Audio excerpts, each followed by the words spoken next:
అందరం కూడా ఈ ఎలక్షన్లో అందరూ కూడా కష్టపడటం అవసరం ఉంది. ఎందుకంటే ఇప్పుడు మన గురించి కాదు, మన పిల్లల భవిష్యత్తు గురించి, రాబోయే భవిష్యత్తు గురించి కూడా.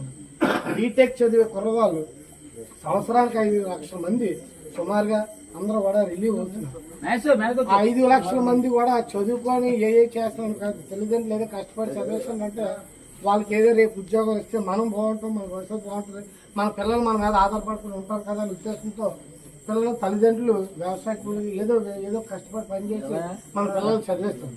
కానీ పిల్లలు వచ్చిన తర్వాత మన రాష్ట్రంలో ఉద్యోగ అవకాశాలు లేవు కాబట్టి ఈ రోజు మనం ఏదో అనుకో బీటెక్ చదివినోడు ఏమొచ్చి వాచ్మెన్ గా పనిచేసే స్థితికి వెళ్ళలేదు. అంటే ఇప్పుడు మనం ఎన్నుకున్న నాయకులు పాలకులు మనల్ని అలాంటి పాలిస్తున్నారు కాబట్టి అందువల్ల దయచేసి రేపు మీరు గమనించుకోవాల్సింది ఏంటంటే మీరు రాబోయే తరం మీ భవిష్యత్తు గురించి మీరు ఆలోచించుకోవాలి. ఎవరికి ఎన్నాళ్ళు ఏదైతే రాష్ట్రంలో ఇప్పుడు ఆ రోజు చంద్రబాబు నాయుడు గారు మన హైటెక్ సిటీలో అన్నింటిలో కూడా కంపెనీలు తీసుకొచ్చారు కాబట్టి, కంప్యూటర్ సైన్స్ ఇవన్నీ తీసుకొచ్చారు కాబట్టి ఈ రోజు చాలా యువత ఈ రోజు ఇంటి దగ్గర కూర్చున్న వర్క్ ఫ్రమ్ హోమ్ అన్న 60,000 70,000 జీతం చేసుకునే పరిస్థితి వచ్చింది. అందువల్ల మీరు కూడా చదువుకున్న వాళ్ళు చదువుకోలేని వాళ్ళు అందరికీ కూడా చెప్పండి, రేట్లు ఎలా గతంలో ఎలా ఉన్నాయో 5 సంవత్సరాల కిందట ఎలా ఉన్నాయో ఇవన్నీ ఇప్పుడు ఎలా ఉన్నాయో కూడా మీరు అందరూ ఆలోచించుకొని పెద్ద మనసుకొని రేపు అందరూ కూడా సమిష్టిగా పనిచేసి మీరందరూ కూడా నాయకులందరూ ఇప్పుడు మనకు కావాల్సింది అందరం కలిసి మన జనసేన వేరే కాదు, బీజేపీ వేరే కాదు, తెలుగుదేశం వేరే కాదు. మన తెలుగుదేశం పార్టీ బీజేపీ పార్టీ బలపరిస్తేనే జనసేన పార్టీ ఈరోజు కొంతాల రామకృష్ణ గారు సీట్ ఇవ్వడం జరిగింది. అందువల్ల మీరందరూ కూడా కొంతాల రామకృష్ణ గారిని మీరందరూ మీ కుటుంబ సభ్యులు అందరూ గ్లాస్ గుర్తుని అందరికీ కూడా తెలిసి సైకిల్ అంటేనే ఎక్కువ మన పోలింగ్ అయినప్పుడు కూడా 70,000 చిల్లర ఓట్లు సైకిల్ గుర్తుకొని పడ్డాయి. మన జనసేనకి ఎందుకు పడ్డా సైకిల్ గుర్తు మీద ఐడెంటిఫై ఉంటుంది తెలుగుదేశం మన కార్యకర్తలు కానీ మన ఫ్యామిలీ కానీ మీరందరూ కూడా చెప్పవలసిన అవసరం ఉంది. అమ్మ మనది సైకిల్ గుర్తు ఈసారి ఉండదు, మన గ్లాసే ఉంటుంది కాబట్టి నెంబర్ 7లో ఒకటి ఎంపీ గుర్తు ఏంటంటే నెంబర్ 3లో ఉంటుంది కమలం పువ్వు. మన దాంట్లో అందులో కూడా సైకిల్ ఉండదు. ఈ రెండో దాంట్లో బ్యాలెట్ లో కూడా 7వ నెంబర్ ఉంటుంది కొంతాల రామకృష్ణ గారిది. ఆయన గురించి కూడా మీకు తెలియాలి, ఎందుకంటే ఆయన ఎంత నిజాయితీపరుడు అని మీకు తెలియాలి. ఎందుకంటే 2004 ముందు రాష్ట్ర బడ్జెట్ 7,000 కోట్లు కమర్షియల్ ట్యాక్స్ ఉంటే ఆయన వచ్చిన తర్వాత 29,000 కోట్లు తీసుకెళ్లిన నాయకుడు కూడా ఎవరంటే కొంతాల రామకృష్ణ. ఆయన నిజాయితీ ఏంటంటే నిజంగా కరప్షన్ చేయాలంటే ఈ రోజు వార్డు కార్పొరేటర్ చాలు కోట్లు సంపాదిస్తున్నాడు. నిజంగా ఆయన అలా అనుకుంటే 3 కమర్షియల్ ట్యాక్స్, ఎక్సైజ్, న్యాయశాఖ ఆయన 3 కూడా ఆయనే చేశారు. అలాంటి నిజంగా నిజాయితీగా ఉన్నారు కాబట్టి ఈ రోజు రామకృష్ణ గారిని మనం క్యాండిడేట్ గా పెట్టలేదు. చంద్రబాబు నాయుడు గారు, పవన్ కళ్యాణ్ గారు ఆలోచన చేసి జయప్రకాష్ నారాయణ అలాంటి సూచన తీసుకొని ఇలాంటి అనకాపల్లి నియోజకవర్గం అలాంటి వ్యక్తి కావాలని వ్యక్తిని తీసుకొని పెట్టారండి. అందువల్ల మీరందరూ కూడా యూత్ కూడా ఆలోచించుకొని జనసేన కుర్రోళ్ళు కూడా మీరందరూ కూడా ప్రతి డోర్ టు డోర్ ప్రతిదీ కూడా వెళ్ళి మన సూర్యబాబు మన పెద్ద నాయకులు అందరూ సీనియర్ నాయకులు అందరూ మీలాంటి కుర్రోళ్ళు అందరూ కలుపుకొని వెళ్ళి మనకు కావాల్సింది పదవి విభాగాలు కాదు, మనకు కావాల్సింది ఆయన విజయం. మన వెంకపాలెం గ్రామంలో మన రామకృష్ణ గారికి అదే గాజు గ్లాస్ కి ఇంత మెజార్టీ వచ్చిందని మీకు చూపించిన రోజు నాడే మనలో గ్రామం తాలూకు ఐక్యత కనబడుతుంది. అందువల్ల దయచేసి అందరూ కూడా ఈ గమనిస్తారని కోరుకుంటూ మన జిఎస్ఎన్ రాజు గారిని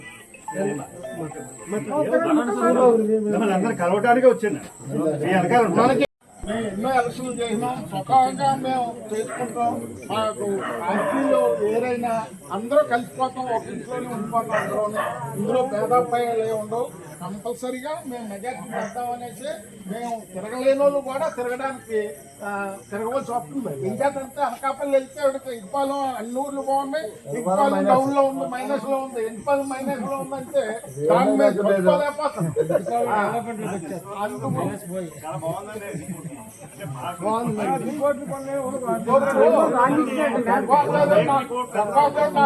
ఫోన్ చేశాను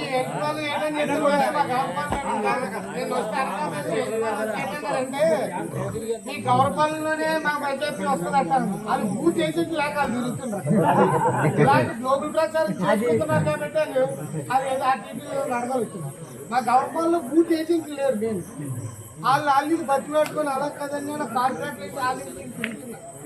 నేనందరూ మన నొక్కికూడదు అది అది నేను మేమైతే కష్టపడి పని చేస్తా ఉండే తప్పనిసరిగా ఇప్పుడు లాడ్ బిల్లు వెళ్ళిపోయినారు కాదు మీరు బేరం లేకుండా మీరు కంట్రోల్ చెయ్యాలా పార్టీకి లాడ్ బిల్లు ఇందుకోసం కోరేటర్ ఉడికినే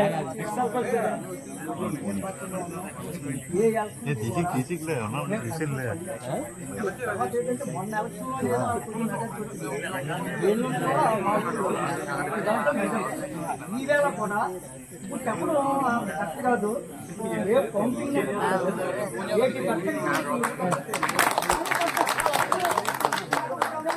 ప్రతిరోజు రౌండ్ వేస్తున్నాం.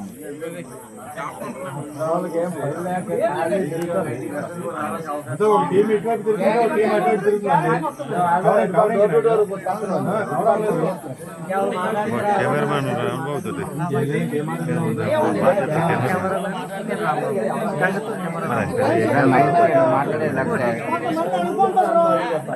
పింఛని అనుకున్నాడు అంటే జగన్లాగా పింఛని అంచెలుగా పెంచడం.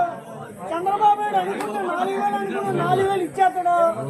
అలాగే ఇబ్బంది ఏం లేదు జనాలలో. పింఛని చంద్రబాబు నాయుడు పింఛని ఎంత ఇస్తుందంటే పింఛని ఎన్ని అంటే 2,000 చేసినాడు. 2,000 ఇచ్చిందండి జగన్మోహన్ రెడ్డి 4 సంవత్సరాలు 250 పెంచినాడు. కానీ లేరుగా 3,000 ఇచ్చినాడా? పింఛన్ నోడైనా సరే మొక్క మీద చదవమని నేను చెప్తాను. అలాగే ఉండదు. ఇప్పుడు చంద్రబాబు నాయుడు గెలిస్తే 4,000 లేరుగా మీ ఇంటికి వస్తుంది. ప్రతి ఒక్కటి కూడా చెప్తున్నా. ప్రతి రైతుకి కూడా రైతు భరోసా 20,000 వస్తుంది కూడా తెలుసుకోమని చెప్తున్నా.